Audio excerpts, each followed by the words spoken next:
So sorry, everyone. We don't know what happened there. We just lost our speaker on the app, but we're back now. So, Emmanuel, what you say? All right. Thank you. Apologies about that. I'll be checking now and again if I'm still connected and if you can still hear me. So maybe just to retract, I understand you lost me here at, at this slide. I was giving a bit of Yes, correct. background Yeah.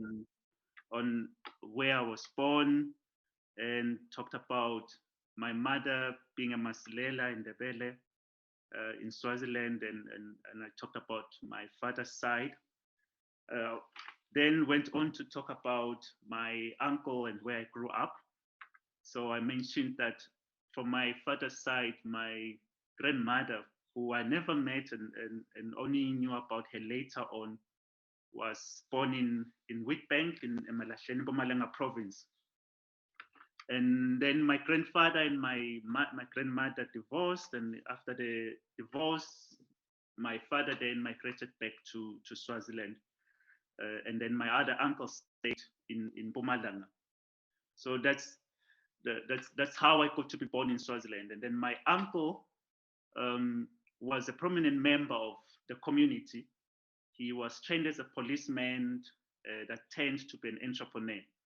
All right, just checking if everybody can still hear me. All good. Thank you. I All can. Fantastic. All right, good. So then I then went on. Sorry, I feel like I'm repeating, but I understand that nobody was hearing me. So Yeah, I no, went on sorry about that. to talk about the setup of my uncle's home where I spent a lot of my childhood. He was a policeman, turned an entrepreneur. He owned buses. Then hired my mother to be the money collector. I guess he trusted her. And while she was doing that job, she met my father there, and that's how I was born.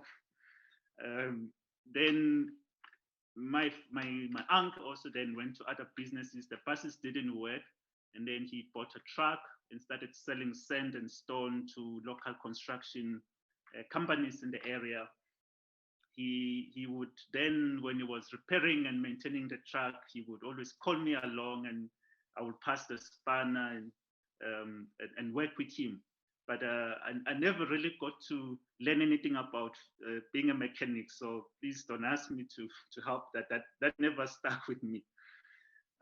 At some time, he also owned a grocery store, and then he had owned two milk cows. So we grew up in this homestead where we lived, where we worked and played. So it was a setup of this mixed use space in the rural area. At a younger age, my mother, because she was born with a hearing problem, had to leave school and then worked for a Matsebula family. And while she worked there, I used to visit. And so I spent some time with the Matsebula family too, because of her work there.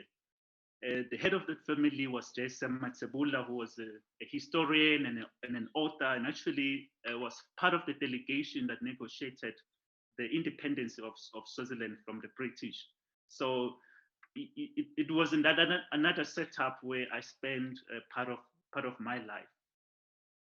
And Jason Matsebula then went on to write a very interesting book on the history of Swaziland, which gives the background of Swaziland from the Swazi perspective instead of a European perspective. And so my life moved between the villages, the suburbs, the farms, and urban informal settlements. So I got to be exposed to all of these spaces at that age. Still hearing me?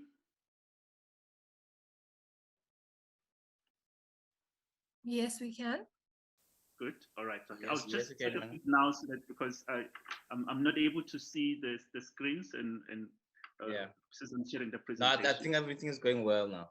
Okay. Thanks, now.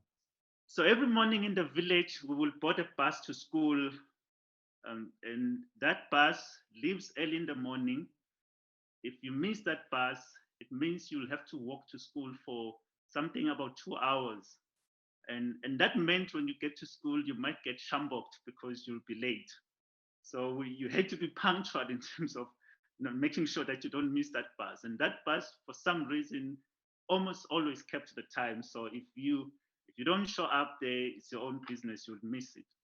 And the same thing will happen in the afternoon back home.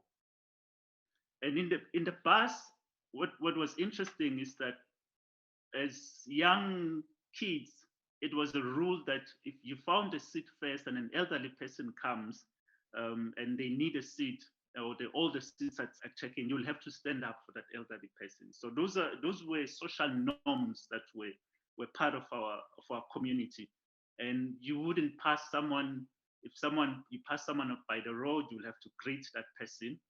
And if you are talking to an elder, you were not allowed to look the elder into an eye, you had to kneel. So, I mean, those are the kind of things someone who's grown up in the village, and maybe even not necessarily in the village, will know that in the African community, these are some of the norms within which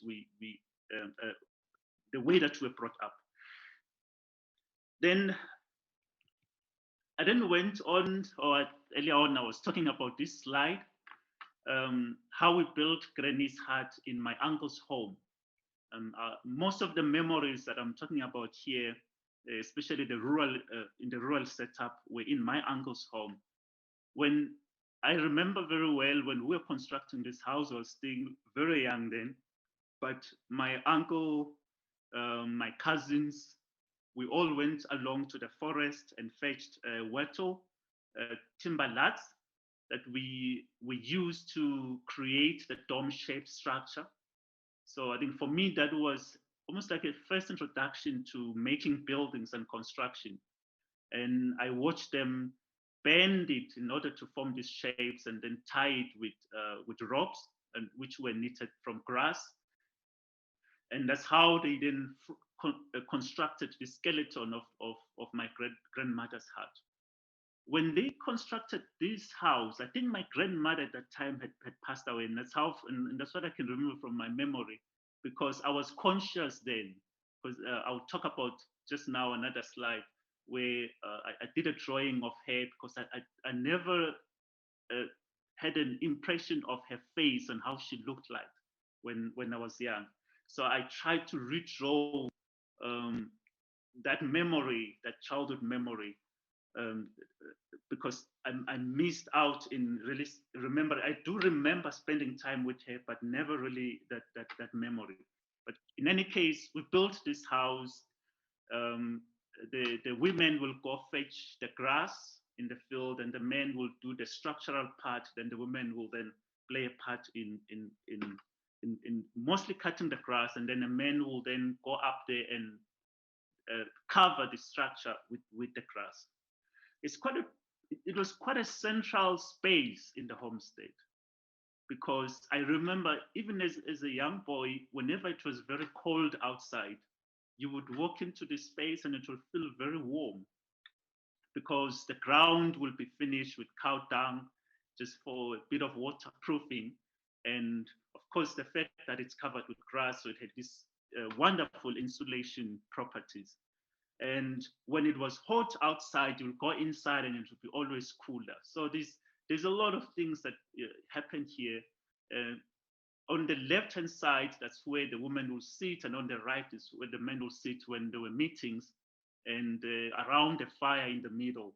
So, and we had family meetings here. What I remember very well, by the entrance, whenever my uncle wanted to do some sort of ancestral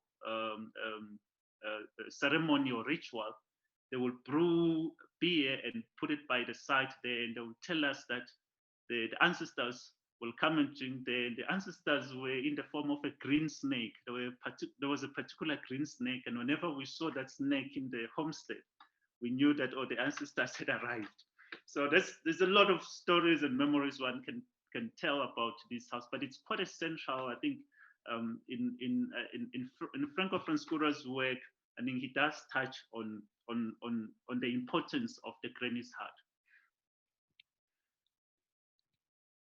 And then in the evenings, we would, my uncle had 3 wives, And I stayed in one of his wife's homes. So all of these houses were all in one homestead, with all the different wives having their own homes or own houses. So I stayed in this one house, and I remember how every evening we'll sit around the stove where my uncle's wife would be cooking and my cousins would be cooking, and we would then tell stories of the day in that around the stove, because the men will spend most of the time looking after we had cows, we had sheep, we had goats, we had horses. So we had a variety of livestock. So the men, as men, will be responsible for that. Will come from school, eat something, and then you must go to the field to bring back the cows or the sheep or the horses. So and those are some of the spaces um, that are stuck in my memory, in my childhood memory. Then on weekends, it was laundry day, and we had a river just close by. It was probably about maybe 500 meters or between 500 to 700 meters away from our homestead. And that's where we fetched water. So part of our chores as young boys, we will go with a wheelbarrow, fetch water from the river and take it back home. And on weekends, when my aunt or we were doing laundry, or my cousins were doing laundry, as young boys, we would slide and play along on the side of a hill, watching them while or assisting whenever we needed to go get water for them. So that's a setup, and the river played quite an important role. It's also known as a space where once one is growing of age, that's where you would meet a lady, and that's where you will propose, because the lady will be coming to fetch water, and therefore you will meet them around that space. So it has quite an important importance in the village. During plowing, sowing, and reaping season, we will also then work together. Neighbors will come and help us. And this touches on the concept of, I think in Pedi it's called Letsema, and in Siswati it's called Lilima.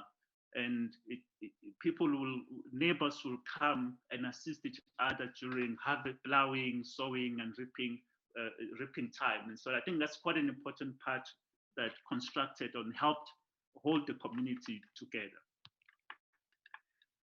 Slaughtering is, as you know, in most African cultures, is quite an important thing, especially in local cultures. You know, the importance of doing the slaughtering process. It's very easy. One could just go get meat from the butchery, but to actually slaughter it and let there be blood is quite an important part of many rituals. So this is what we used to do as boys, and that happened around our homestead.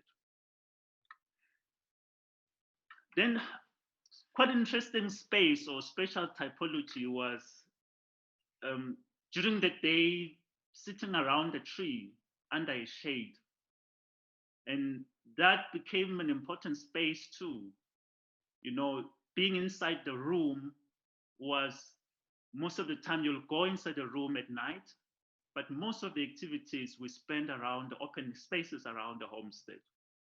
And at night, of course, men will sit around the fire while women are in the kitchen and cooking in the kitchen. So I like this contrast that these are two elements that brought us together. If you think about the tree and people are gathering around the tree, and you think about the fire and people are gathering around the fire. You know, so such basic elements, but played an important a role in bringing people together. That at night you need the light, you need the warmth, and so you will sit around the fire and then make recollections of what happened or memories of the day, or sometimes even where the elderly men would then pass on lessons to the young boys. Of course, during the crop season, you will then get maize, milling meals, and then you roast milling meals while having conversation around the fire, or maybe you have peanuts and then you'll roast the peanuts around the fire. So those leave interesting memories in one's mind. So around this tree, the tree also was a place where you would welcome guests, because if someone enters the homestead, they will come and sit around the tree while waiting for the elders to address them. Yeah, this particular one I added here because I almost lost my life here. We used to go play as kids. There was this long river that had a long rock that would go and slide and play. And one fateful morning on a Saturday, I almost lost my life here playing with my cousins. But it's also an important space because while we're playing, that's how we would watch over the cows or the livestock around there, and to be around the grazing fields. Then I want to talk about now, when I say later years, it means after primary school, when I was doing my grade 7 in 1995. That's the O level in Swaziland. I lost my uncle, and so we had to bury him in that very same year. And that very same year again, we lost our head teacher at that school, who was a distant relative to me as well.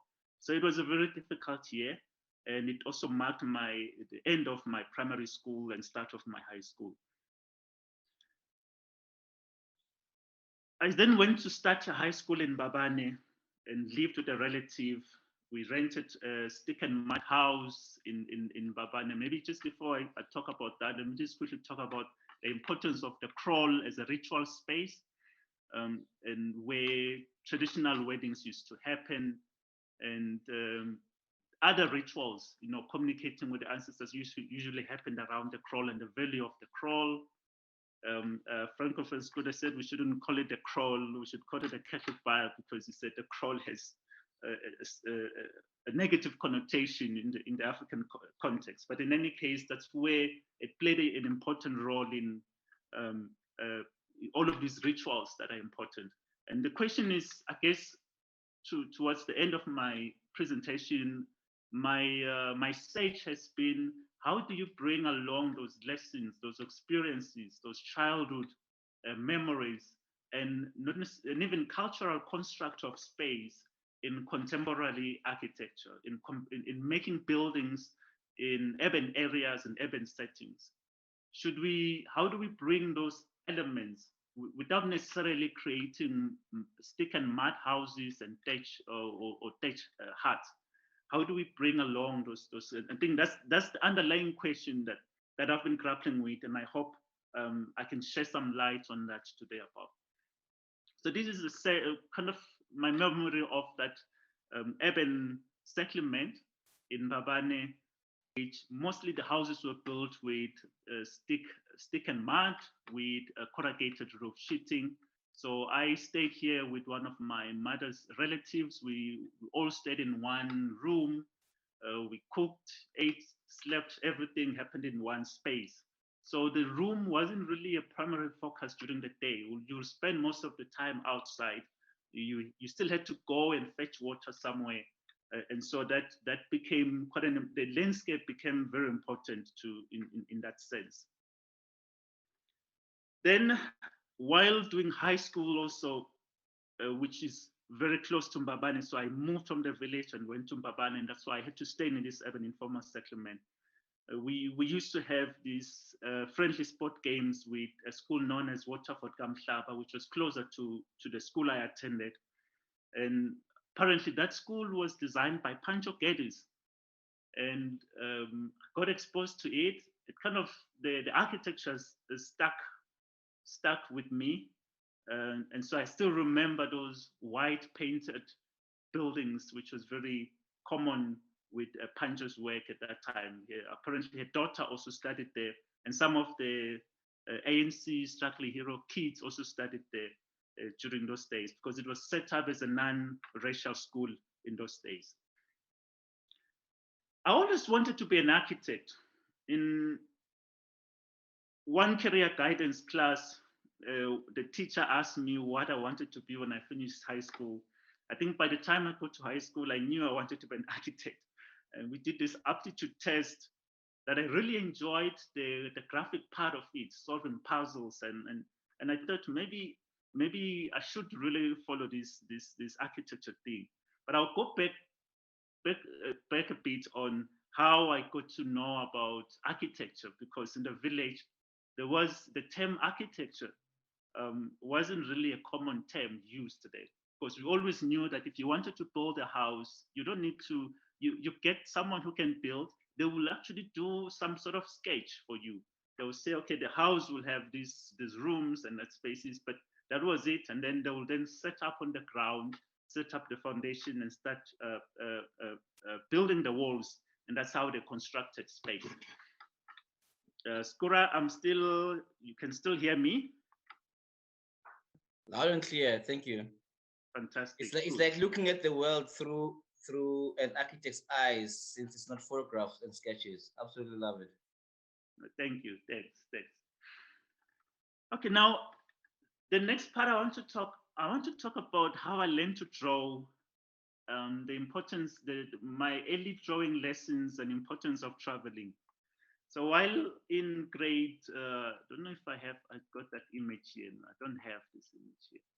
But in grade 3, that was 1993, that was still primary school. One of our teachers just gave us in class all blank A4 papers. She then instructed us to randomly and freely make line drawings on that paper without necessarily intending to draw something.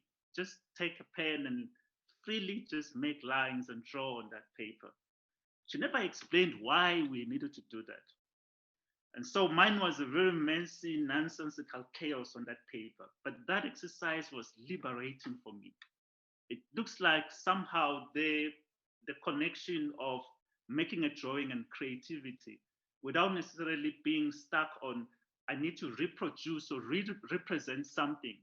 It kind of almost introduced me to this concept of creating new things with your hand, just by moving lines and making lines. So I think that was quite an important exercise that teacher gave to us. Like I said, she never explained the purpose of that exercise. She never even gave it a grade. That exercise liberated my creativity, and I still I only see its value now looking back. In about 1994, I had a classmate too, while doing my O level, and I was doing grade 6 then. And this classmate, he was a few years older than me. He was also from the same village. So when I was going home, I had to pass his home on my way home.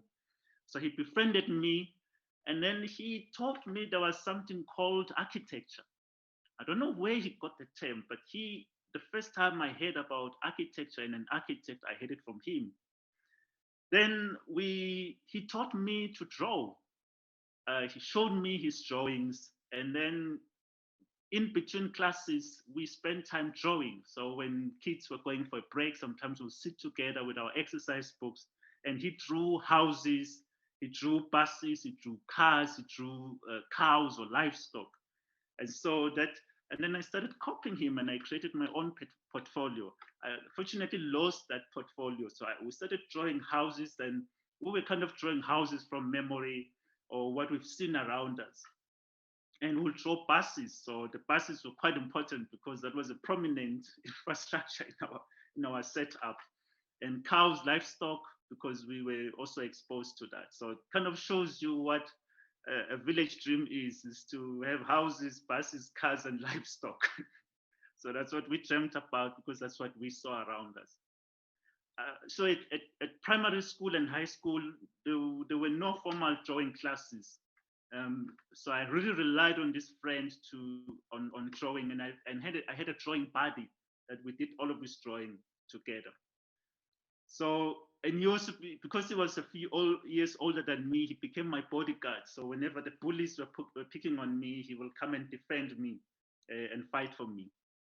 And while in high school, so I only had this friend in primary school. So when I went in high school, I also enrolled in I think it was a fly-by-night drafting school in Babane.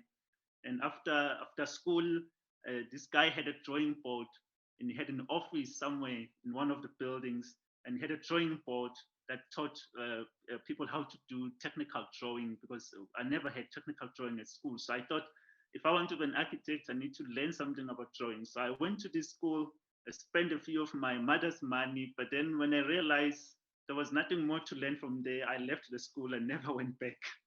I never graduated from any drafting in any case, but I learned a skill. So it was this school of just learning to draw without necessarily getting a certificate. On weekends in high school, I worked as a garden boy. And then I completed my high school around about 1999. And at the end of that year, I had a friend, a church friend, whose father was a missionary in Maputo. So we traveled to Maputo in Chupamanini and visited his family there. And one of the church members, they invited us for lunch. He offered this deep fried fish. It was very, very enjoyable lunch. And I think I was in, I still remember the smell of it to this day. He was a trained visual artist. He was trained in Portugal, and then he had returned back to Mozambique and practiced as a visual artist. So he decided, I don't remember telling him that I had interest about architecture or anything, but he decided he's going to teach us, give us a drawing lesson. So he placed a calabash right in front of us and then taught us about shading and light and how light falls on the object. And then he did a drawing showing us how to actually sketch and create a portrait of that calabash. Then we imitated him and did a drawing after him. And it was an amazing experience, just a random experience of taking a drawing lesson. After returning from Maputo in that year, that same church had a conference in Lagos, Nigeria. So I was fortunate to be selected to travel there. So that was the end of December of 1999. We landed there just before New Year's Eve in Lagos, then stayed there for 3 weeks in that January 2000. And it was in the year where everybody was scared what was going to happen in 2000.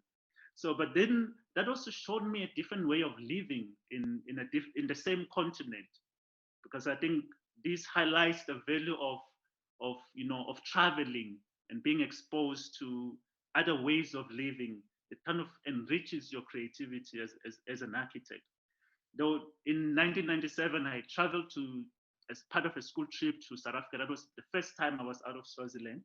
And we only went to Durban, and the only part of Durban we saw was the beach and few museums, and that was it. So I think I feel like we were robbed because we never really saw the vast variety of what is offered in an area. And I think a tourist sometimes gets just to see an aspect of a space, and you miss out on the real things that are really happening within a setting. But these trips opened my eyes about not necessarily all about buildings, but different ways of living.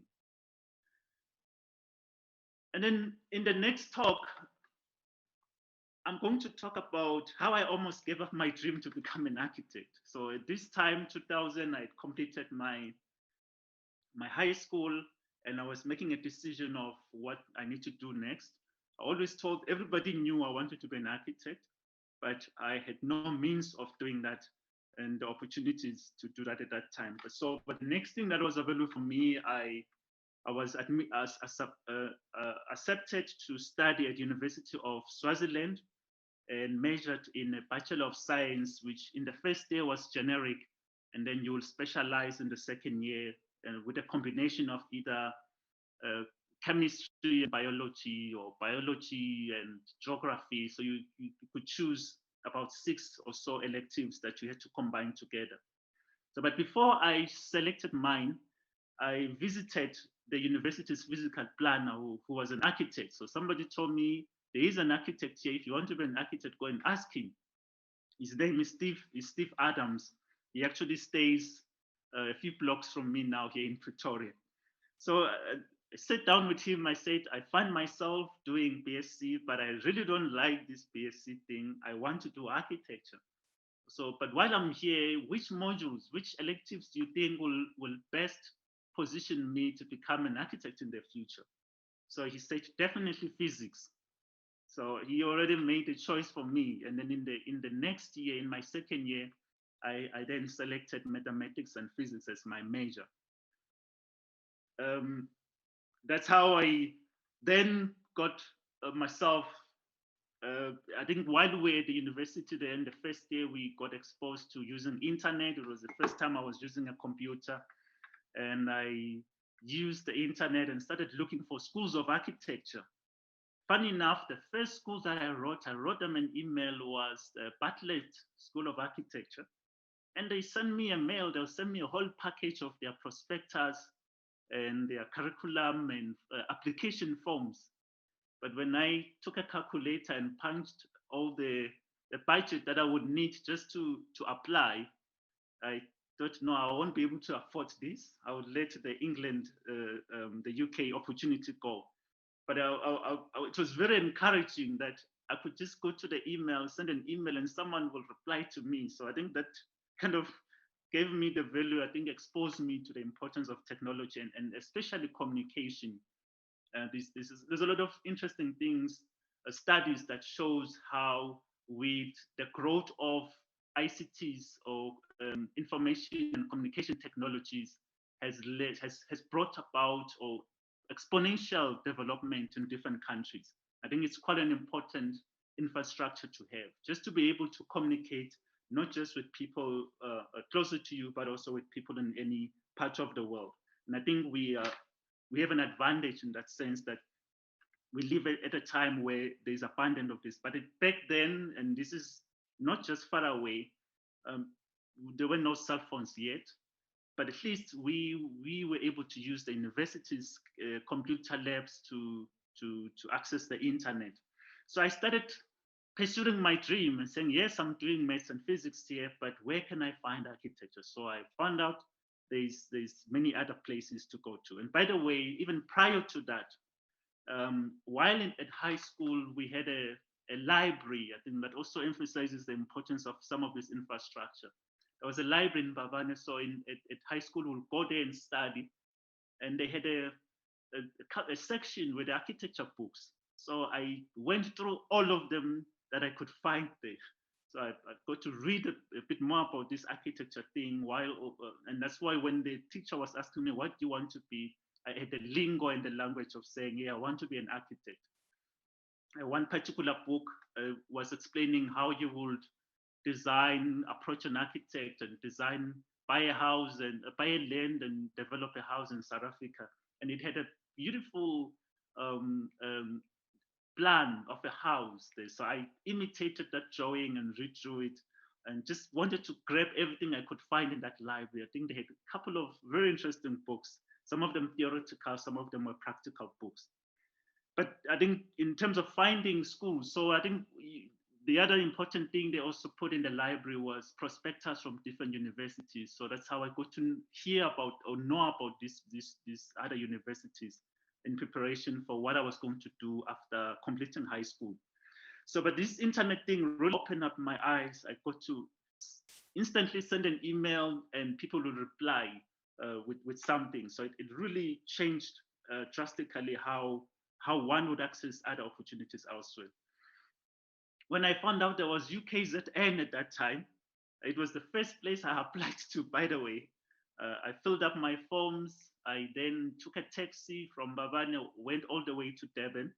Then when I submitted everything at the campus and on my way back to go home, I realized, no, the taxis were finished. And then the taxi driver took me in and I slept in his mud and stick room somewhere in Durban. I don't know who that taxi driver is, but yes, he was very kind to me that day. And then I also went to Vet Tech when there was still Vet Tech then.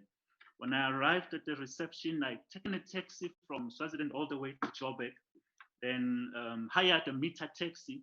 When I got at the reception, inquiring about how to apply for an architecture program, there was this very mean receptionist lady, and she told me there is no place for you, in a very sounding annoyed, said there's no place for you here. And I just turned back from that moment, walked all the way back to the taxi rank and came back home. I never protested, I never said, but give me a chance. I came from a long way. I just turned away and left. So somehow, that's why I said, I want to talk about how I almost gave up on my dream. So, and then I then went back home. At that time, I had exhausted all my money. I was still in my first year at University of Swaziland, then trying to do all of these things and escape to go fulfill my dream. I I was giving up. I had given up. I thought, no, I'm not going to continue with this anymore. So I'm deciding to just settle with what I was doing then. Then towards the end of 2002, and that's when we were starting our first semester in University of Swaziland because they start in August. Um, they are their first semester starts in August. There's a friend or there's a classmate rather who then approached me and said, I know you've been wanting to do architecture and it looks like you've given up. Why are you giving up? And then he told me that he had plans to go and do engineering in South Africa. And so he brought the fire back again. And then I started searching again. And when I searched, I went back to the internet. I found out, oh, there's University of Pretoria and there's Wits University. And then I looked at the pictures on the internet. I said, Wits looks like a concrete jungle to me. It's too fast. And I had been there for my first, when I went to Wits Tech, it was my first time being in Joburg and I went there all alone. So I really had a traumatic experience. I said, I am not going to Joburg. Then I looked at University of Pretoria and I saw all the jacaranda trees. I said, this looks very close to the village. So I'll try University of Pretoria. That's how I then applied for at University of Pretoria. Then one of my aunts, I had visited her at May. She stayed in Menlo Park then. Um, it was towards the end of the year, if I recall well. But I remember that one morning I decided to take a walk on the streets, and the streets were just purple with these jacaranda trees. I took this walk. I had no idea where I was walking to. Then I saw a very busy road, which is Linwood Road now in the Hatfield area. And across the road, I saw a Telkom telephone booth back in the days where you had telephone booths on the streets, which you don't see anymore. People have cell phones now. So then I went across, I had some few coins. Somehow, I think I had a pocketbook with the all the universities' contact numbers, not knowing that I'm right at the corner of University of Pretoria. But I'm calling thinking University of Pretoria is far away from where I was. And when I called, Skak Leroux somehow answered my call, and I asked, I've applied and I want to do architecture. What have I been accepted? And Skak right on the spot said, you've been accepted. I hadn't received I think later on I did receive the letter of acceptance. And then the next struggle then was, how do I then go and study, because I had no financial means of doing so. So one morning I had an idea. I know took back in the days you had a yellow book. So I looked over all the yellow books and decided I'm going to write letters. Please, the benefit of doing English at school and learning to write letters. So I wrote letters to all the architecture firms in Mbabane back then, mostly British architects, and nothing came back. And another good morning, I had an idea. Maybe I should go visit them. I must go bother them. I went to the first one, and the receptionist said, "No, it's chased me away. He said, go away. Shouldn't come in here." So I left. I said, maybe let me go try the next one. Maybe they will be kinder. And I walked into Brett Walker Architect's office. They were based in Mbabane. When I walked in and I found him at the reception, and he said, when I asked about the letter, he says, yes, I got your letter and we will consider supporting you. That made my day. And from there on, I then made plans. I'm going to follow my dreams and go register at University of Pretoria because I had been accepted then. And then I had a kind engineer also that gave me 2,000 rand and said, you go start your studies. And my story in Pretoria then arrived was also a lot of kindness from different people. So that's how I came to just get into the profession. And that's my story and how I got to study architecture. And in my first years as in architecture, I really struggled because I had a very scientific approach to things. So when they wanted us to draw and do all these childish drawings, it was a very very difficult thing for me because I took life very serious. And I think creativity, you need to loosen up and allow yourself to think beyond the constraints. So I was failing in my first year, and it looked like, and one professor said, maybe you should go study engineering. Just feeling sorry for me. So maybe this architecture thing is not going to work for you. And I thought maybe he's right. I spoke to Scott Leroux. He said, Scott, you must go and, Scott said, go and draw trees. I said, that's the strangest advice I can hear. I'm failing this design, which was a core module, and you said I must go draw trees. Then a group of students, we had 120 in our first year then, and there were about 6 African students there, and I overheard them in our reading room saying, hey, that Swazi boy is struggling in design. And they were laughing and making fun about it. And then later on, they said, we're going to help you. And then they said, we're going to teach you drawing skills. So they set me down, taught me, oh, if you're presenting, these are the things that are important. If you need to compose a presentation for a crit, this is what you need to do. So they gave me those basic skills. One particular classmate, Tumani Nweni, who was also a bit older, a few years older than me, kind of took me under his wing and mentored me, took me to the library, showed me good architecture precedents, and also taught me drawing skills, showed me good books to learn presentation techniques.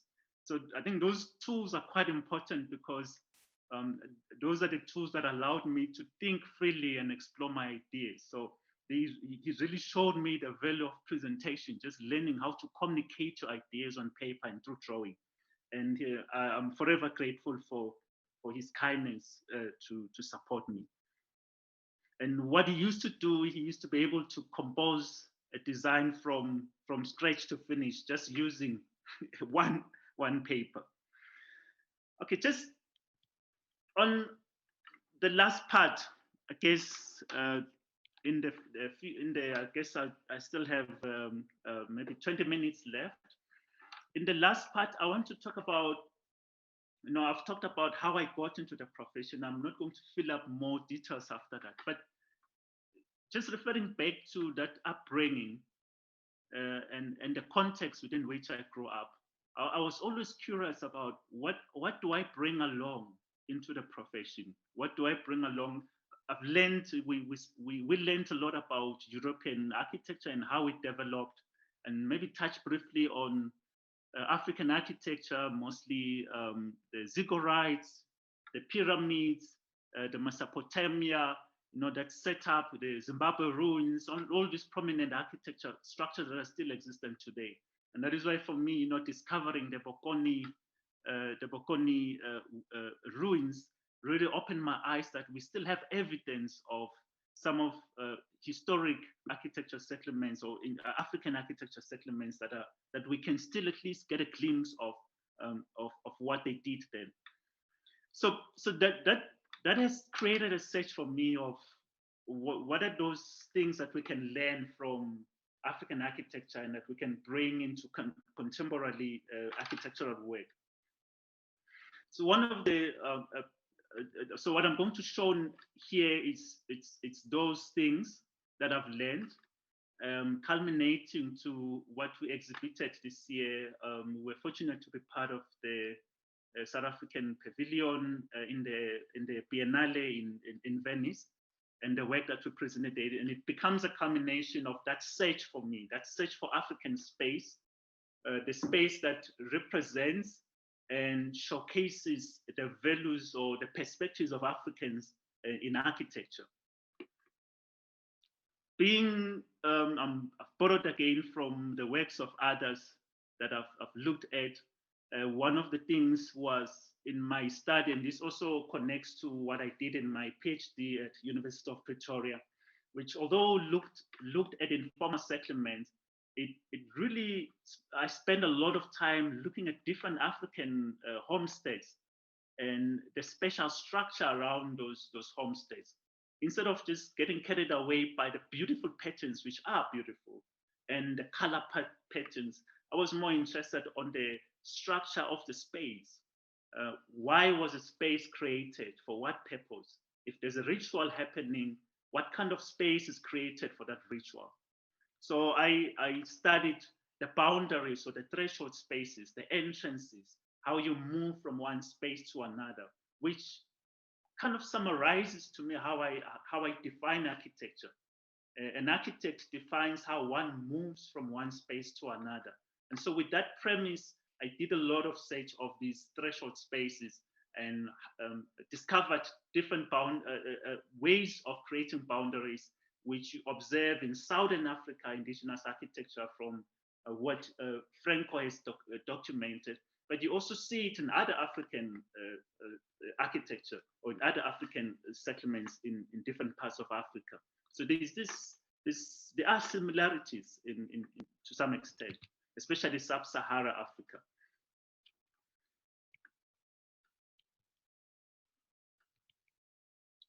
Ndebele architecture with my mother from the Ndebele side, maybe somehow it connects to me, I think, or maybe the fact that it's a very elaborate, it's very elaborate in terms of how they concretize space, not just by the wall, the totally enclosed space, which is the heart, but the open space around it, especially in how they define that threshold with a low-lying wall that leads you to another space, and you already feel you're in a space, and in some cases even with entrances that are articulating that entrance. And the work of Peter Rage also, I mean, he's documented a lot of that, and I guess it also gives one more things to document that are physical in terms of spatial elements. And so I've also drawn from those things and from the work of Francophone scholar as well as Peter Rich and other published work. So I want to spend more time. Okay, some of the things I want to spend more time on what I have been working on and what I've extracted from that. What I'm presenting here is some of the work we did in with a team of colleagues to put together as a framework for developing social infrastructure or departments like Department of Labor and Department of Home Affairs and Department of Social Development. So doing social clusters, what Public Works called social clusters for developing new spaces for government buildings. So if you're going to Home Affairs, you should find the social development and SASA in the same space instead of moving too much around town. So where you cluster these vital social departments for the public. So some of the things we picked up was the value of having gathering space and sitting space and articulating that space with lessons from indigenous architecture. You know, the idea of sitting around a tree, not necessarily just limiting to the concept of lehotla, but just sitting around a tree, you know, people socializing around that tree, not necessarily in a formal meeting that you're meeting and discussing issues, that you're sitting around a tree because the tree is providing shade. And the use of vertical elements to define those spaces where people gather, where they sit and form a collective. And also some work that has influenced me is the word of Credo Mutua, that it's gone to an extent of also specializing or expressing in space some concepts and perspectives of African perspective on how a space can be used.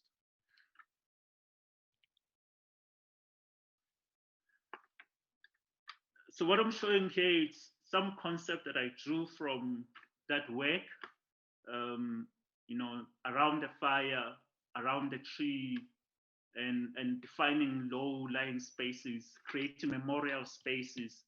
You know, the concept that of when you're burying someone and you're creating it, you know, people will go and collect different rocks. It's almost like they're creating a memorial of this person.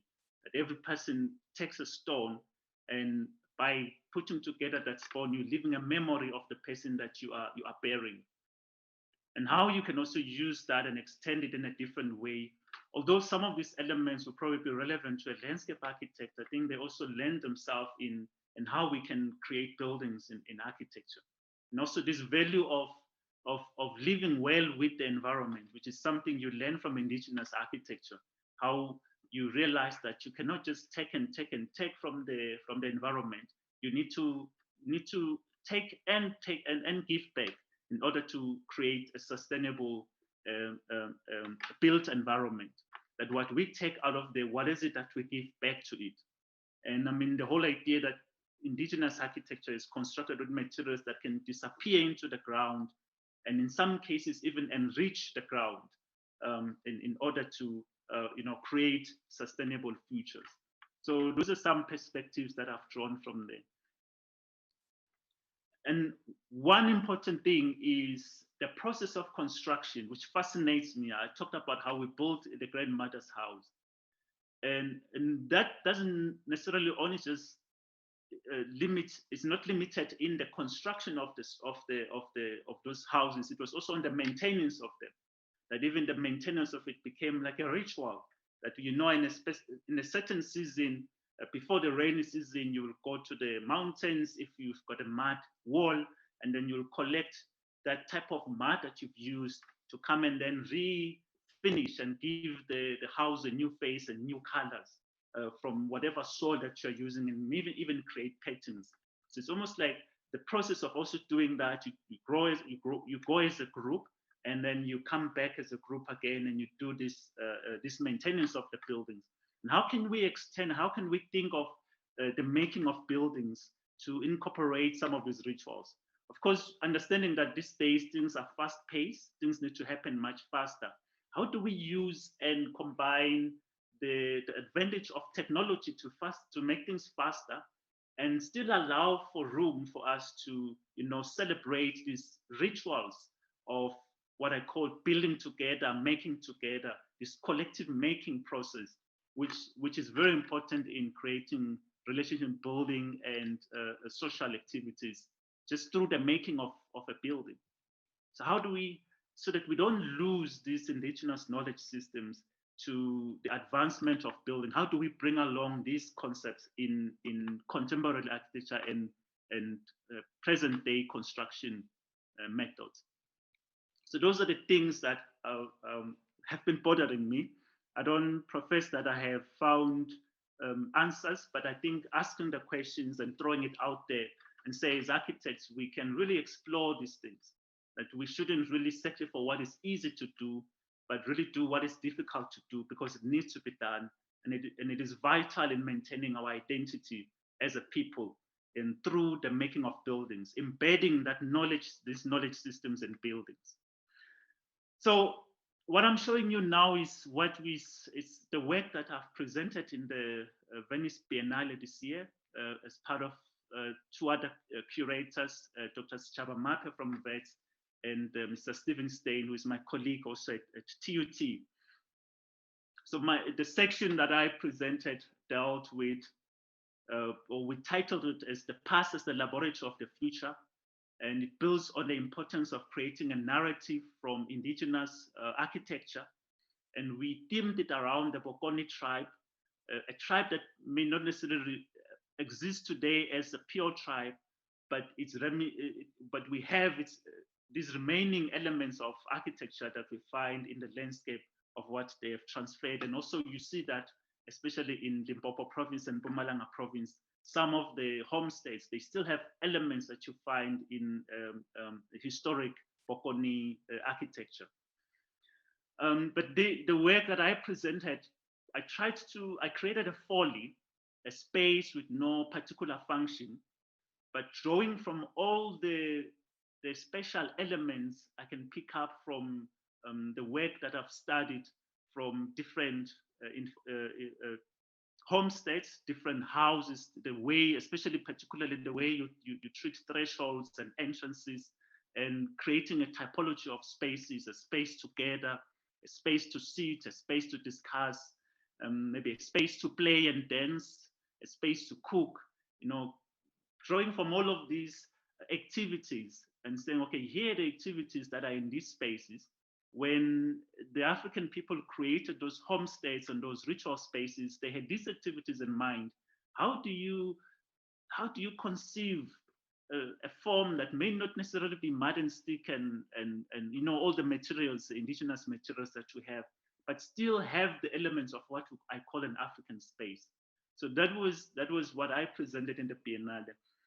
Then I also invited a critique from a group of students to look at the final work that I created and say, is the intention is my intention coming through?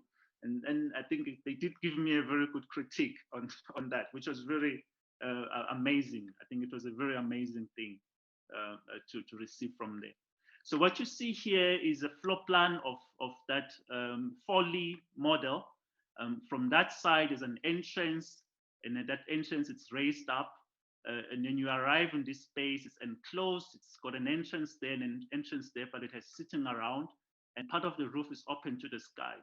Then you walk out into this open space with a meter-high walls that allow you to sit around and enjoy the sun, not necessarily enclosed by walls. And then it moves on into the idea of sitting around vertical elements, as you'll find in a Catholic bio on your crawl, but then expanding those elements and creating an experience from that. And so what I hoped to do was just to throw out space making elements, not necessarily saying this is African architecture, but to say these are elements that one could take and then explore it in maybe whether you're doing designing a residential house, a public space, even a landscape, an urban open space, or an enclosed space, and designing for the rituals. So it was a free exercise of just exploring those concepts. I'll show a brief model, a brief video of that model, what came out from at the end. And I intentionally decided to use this translucent material to say, don't conceive, the message is don't see African architecture as something else. It is architecture. It is something we can bring in architecture and explore in architecture and use it when we're designing modern days or contemporary work. So this is what is I've presented in the Biennale. And across there's the critique from the students.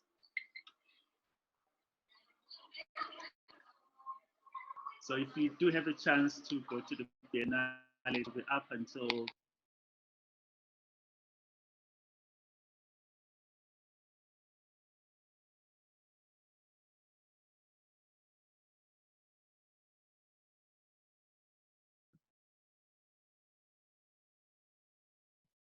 we just lost you again, Mano.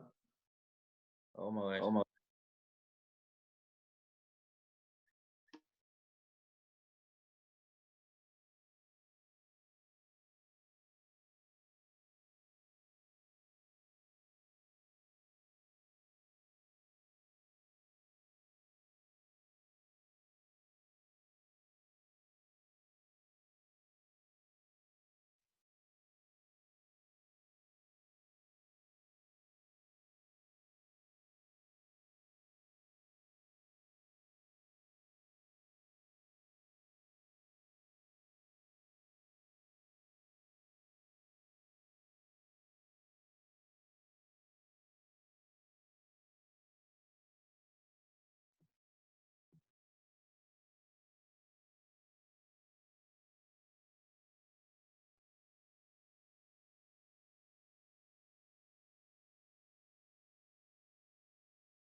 Can you hear me, Mano? Yes.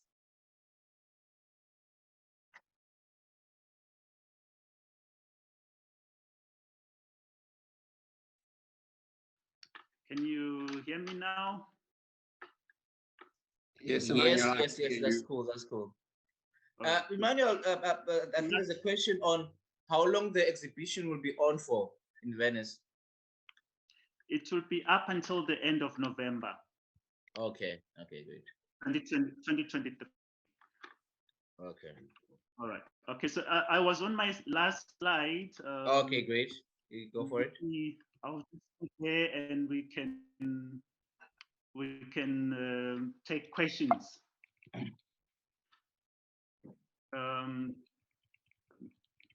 And apologies, I'm not sure why I keep disconnecting.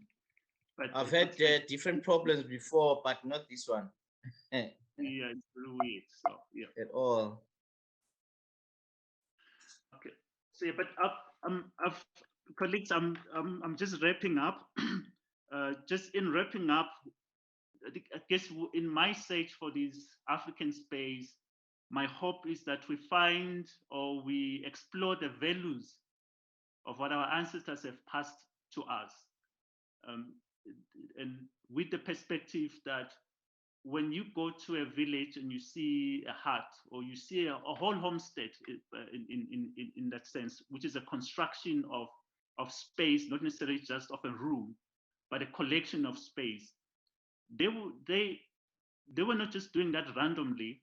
They had prior knowledge that was passed to their ancestors, and it was passed to the next ancestors, and this was transferred into space. And somehow this knowledge is buried in this building form.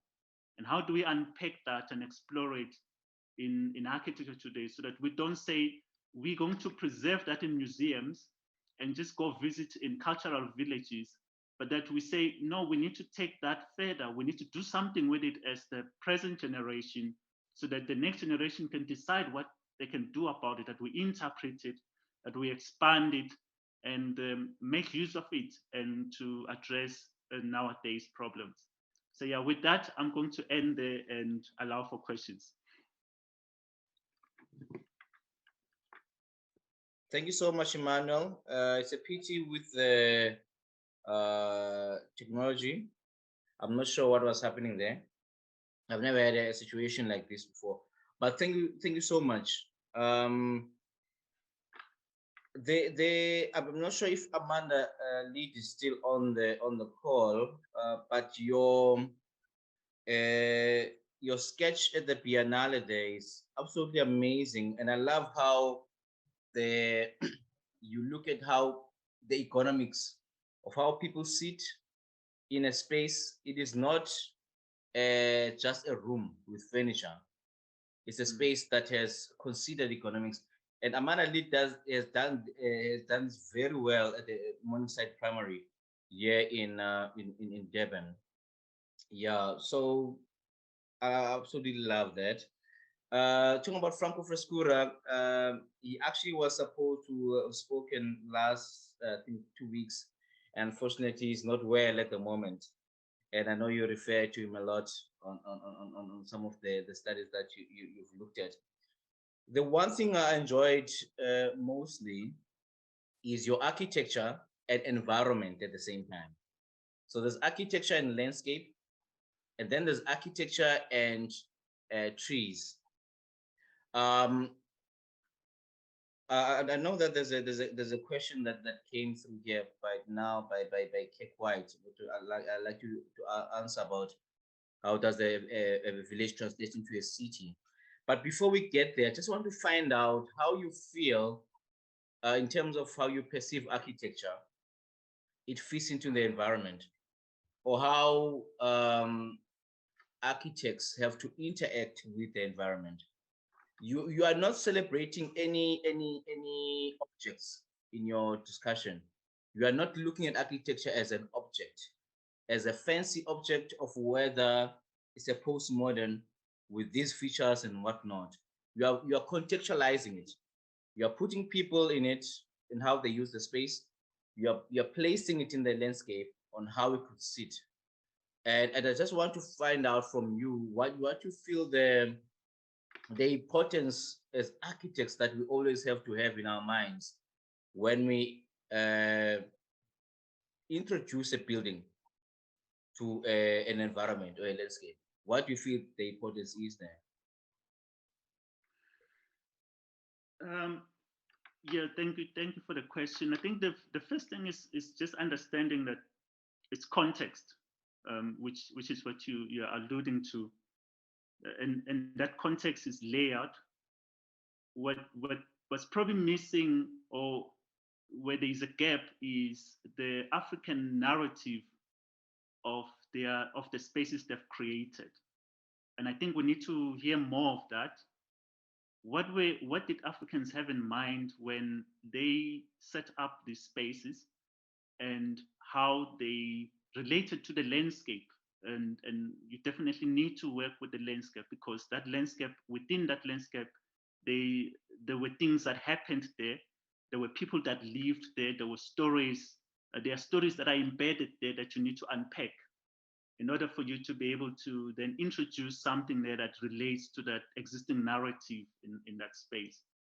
So I think there's so much value in trying and searching for those narratives in order to, not to repeat, not to reinvent the wheel, but to really push architecture forward and push the boundaries of architecture. And pushing the boundaries of architecture, not in the sense, I'm not saying it's wrong, not in the sense of, creating crazy forms, or parametrics, which are not necessarily wrong, but when I'm talking about pushing the boundaries, is discovering what is already there that we didn't know was there. And I think for me, that really breaks open, just breaks the ground for what an architect can do and how they situate a building in a specific context. To say, okay, yes, these are out there, these voices are out there, but what about the voices that we've not heard about yet? That maybe in some cases, the spaces that you are relating or you're talking about was created by those voices. What did they have in mind? And really, and maybe it's the difficult question of how do we bring architecture to the masses, in a similar way that other arts fields do, like music would do, that people can relate. And therefore, when they can relate, they can say, hey, now architecture makes sense to me because we're doing this and this in the space, but now we understand the impact of doing that. And therefore, they can inform an architect better on how a space can be created. Thank you, Emmanuel. Can we go to Kekwai's question about how a village, the correlation between a village and a city, maybe let me put like that. Yeah, it's looking at what you've done. I mean, with the traditional the cities, the photographics that you spoken about much earlier in Tswane. I mean, just the correlation between the two. Skura, yeah, well, yes. I'm also very happy to speak to that after. Okay. Come in, Kirk. No, it's All right, Richard. But I'll. Richard. But Richard, just give me a sec. Just give me a sec. I thought it was Kirk. I just want to answer this question by Kirk, and then I'll come to you. Sure. Please, Richard. Sure. All right. The Bokoni settlement that's in Mpumalanga, that was a city. That wasn't just it has elements of being a city. You can clearly see roads. I mean, it's not the focus of my presentation today, but if you look at that, the Bokoni people there, because they estimate that we're about 500,000 people in that space. So that came closer to it was an urban setting, because although you had crawls and they defined walls and boundaries as circular rings with the crawl in the middle, and then you'll also see these roadworks around. So the houses were actually defining these streets around the spaces. So I think in that sense, the Bokoni people really showed us that Africans had a way of urbanizing. And by the nature of things, once a population has figured out technology and means of living longer and sorting out other technological problems, they're able to then live closer to each other and create an urbanized space. But I think the Bokoni settlement really shows the elements of an urban of how a village becomes a city. I think it's an amazing precedent to really look at. It's actually well publicized. Yeah, so I think most people have seen it already. Thanks so much for that. Richard, please come through. Thanks very much, Skora. Very, very inspiring talk. Regarding the village to city question, the late Paul Weigers always spoke about a city as a series of interconnected villages. We see it very clearly demonstrated throughout South African cities, and any examination of a city on a basic level will help any person who's going to observe understand that cities are just collections of villages. Barcelona is made up of a whole lot of interconnected small fortress villages that eventually grew to just touch each other and interconnect. The nodal, interconnected nodal quality of successful walkable cities are simply understood as interconnected villages.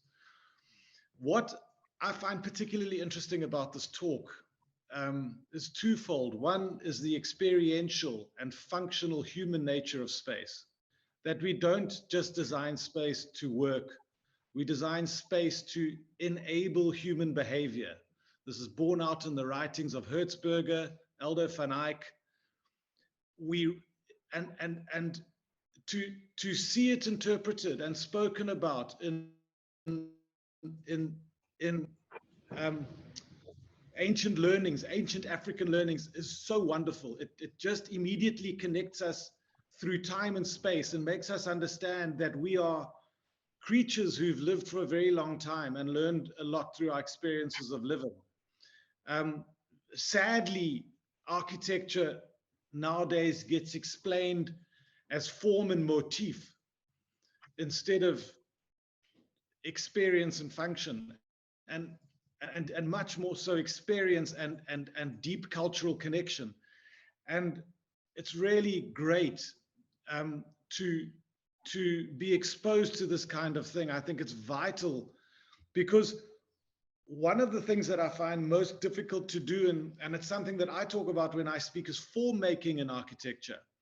And we tend, so many architects, even through the way they're taught, are just taught to repeat form, copy something that happened before, or generate some parametric form that is obscure, unrelated, and completely disconnected to everything that's there, apart from some explanation that an architect gives about why it's suitable here, but failing to actually research and understand what would connect or what would generate form that is relevant. And just this last slide that's still on the screen, the way form is made through a reference to traditional experience and behavior that underpins and structures good or positive human interaction, that reinforces respect, things that are the fundamental cornerstones of successful societal living, is just fantastic. I'm really moved by this. Thank you so much, Doctor. Thank you, Richard. Thank you. I became a good friend of Sachaba Mape, and I'm really sad that I haven't seen, and I'm unable to see this exhibition. I'm going to go rob a bank. But well done. You can't say this, Richard. You can't say this here. Colleagues, questions, please. Comments? May I speak? Robert Brusser. Mr. Brusser, sir, the floor is yours. Hi. Emmanuel, first of all, thank you very much for a very engaging discussion leading up to a very clear definition of your ideas in this last slide. I don't want to sound patronizing, but I am really very moved by it. What moves me particularly is memories of a place called Gedi on the East African coast, where many of the things you talked about in your diagram here, that sense of experiencing a building and place by moving through it, and that there is possibility for design development from one space to the next. These are universal norms. We see them in Jadi, early Arab settlements there. You see them in Aden. One can find them, if one looks carefully and one looks at the theory, you can find them in Renaissance palaces, but you can also find them in the shotgun houses of New Orleans in Louisiana. I think you've touched on some of the critical elements of sensitive, good architecture. A sense that you do not necessarily copy, but you learn from the past, you develop forward, and that each space has a particular need and use and becomes part of a whole. And that has been, in your case, has been influenced by your experience of the village. And I think that's a very nice way of recognizing our debt to the preceding generations. And our role then is to carry that forward in good design rather than copying. And for once, Richard Stetton, Richard, I concur with you completely. Thanks very much. Thank Wow, you. Rob. Lovely, Rob. There is only one other thing I just wanted to say. Sorry, Doctor, I apologize. About a month ago, I saw an article in some online forum that I was reading of a building that was designed based on the structure, the spatial structure of a Tuscan village, a single building.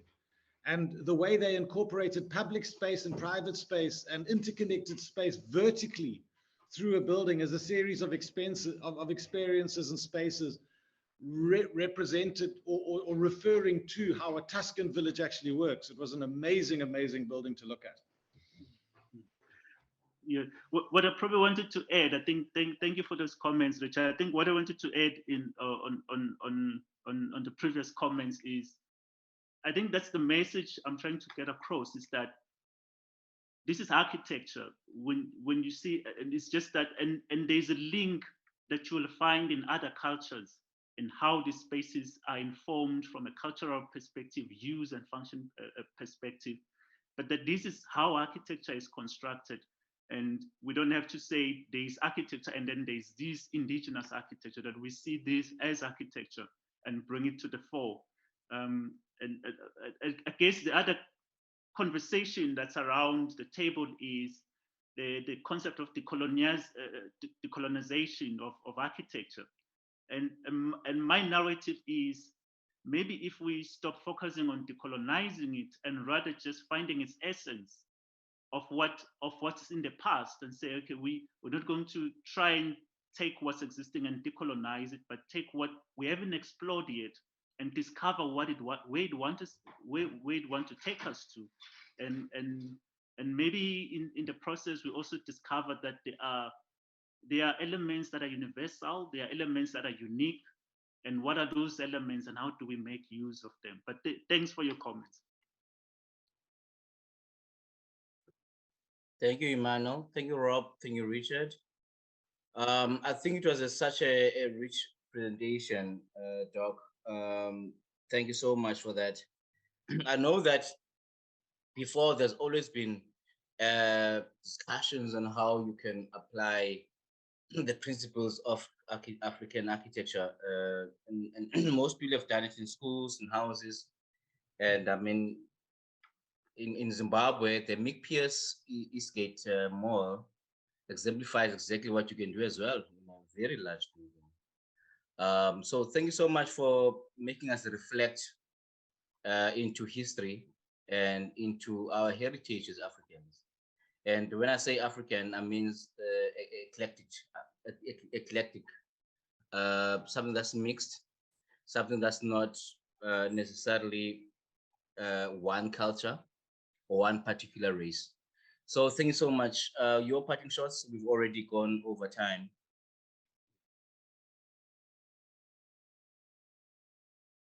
Thank you. Just your last words, Emmanuel. That's right. All right. I think just to summarize again, I apologize for my for disconnecting, and thank you for your patience to the participants for being patient with me when I disconnected and came back again. I hope I can fix my Zoom issues, but thank you for giving me the opportunity to share my story, and I hope I do inspire you to share your own stories. To in my premise is our profession, especially in South Africa, it becomes richer with the more the more we bring our individual stories to construct a collective story. So yeah, I hope you we all find those elements that we can bring in architecture and advance the discourse of how we can improve human life, our society through creating spaces, thinking about spaces, talking about spaces, and narrating the value of architecture to those who need us the most. Thank you so much. Thank you so much, Emmanuel. Thank you, everyone. We all have a good weekend. Thank you so much for logging in. Cheers. Thank you. Well done, Manuel. Thank you. Thank you, Prof. Bye. Bye.